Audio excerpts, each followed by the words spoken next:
control projects.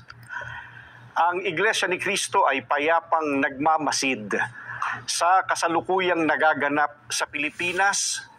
Kalakip ang pananalangin sa Diyos na sana ang makapamayani sa ating bansa ay ang kapayapaan at katarungan.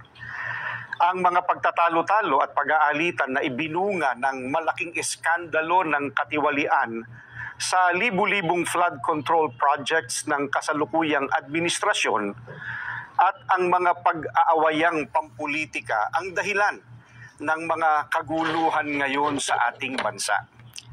Nakita namin ang ginawang hakbang ng pamahalaan sa layuning alamin ang punot dulo ng mga napaulat na mga anomalya sa mga nasabing proyekto. Bukod sa sinimulang mga pagdinig tungkol dito ng Kamara at Senado, ay itinatag din ang Independent Commission for Infrastructure, ICI.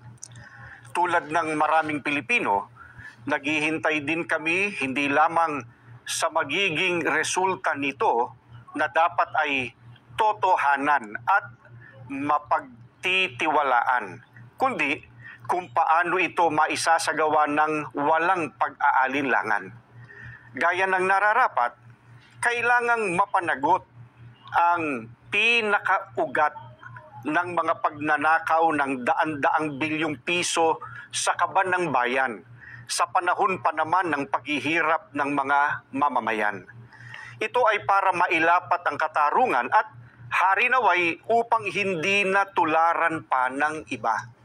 Subalit, hindi ito magagawa kung ititigil na ang imbestigasyon ng Senado, gaya ng napapabalitang gagawin ng liderato nito dahil sa hindi malinaw na dahilan. Gayun din, hindi rin makatutulong ang imbestigasyon ng ICI sa palihim nitong pag-iimbestiga. Ano pat anuman ang maging resulta nito ay posibleng hindi maging katanggap-tanggap sa mga mamamayan at makadagdag lamang sa nagaganap na kaguluhan at kawalang katiyakan. Kailangang bukas at dapat masaksihan ng sambayanan ang mga pagdinig sa isinasagawang imbestigasyon.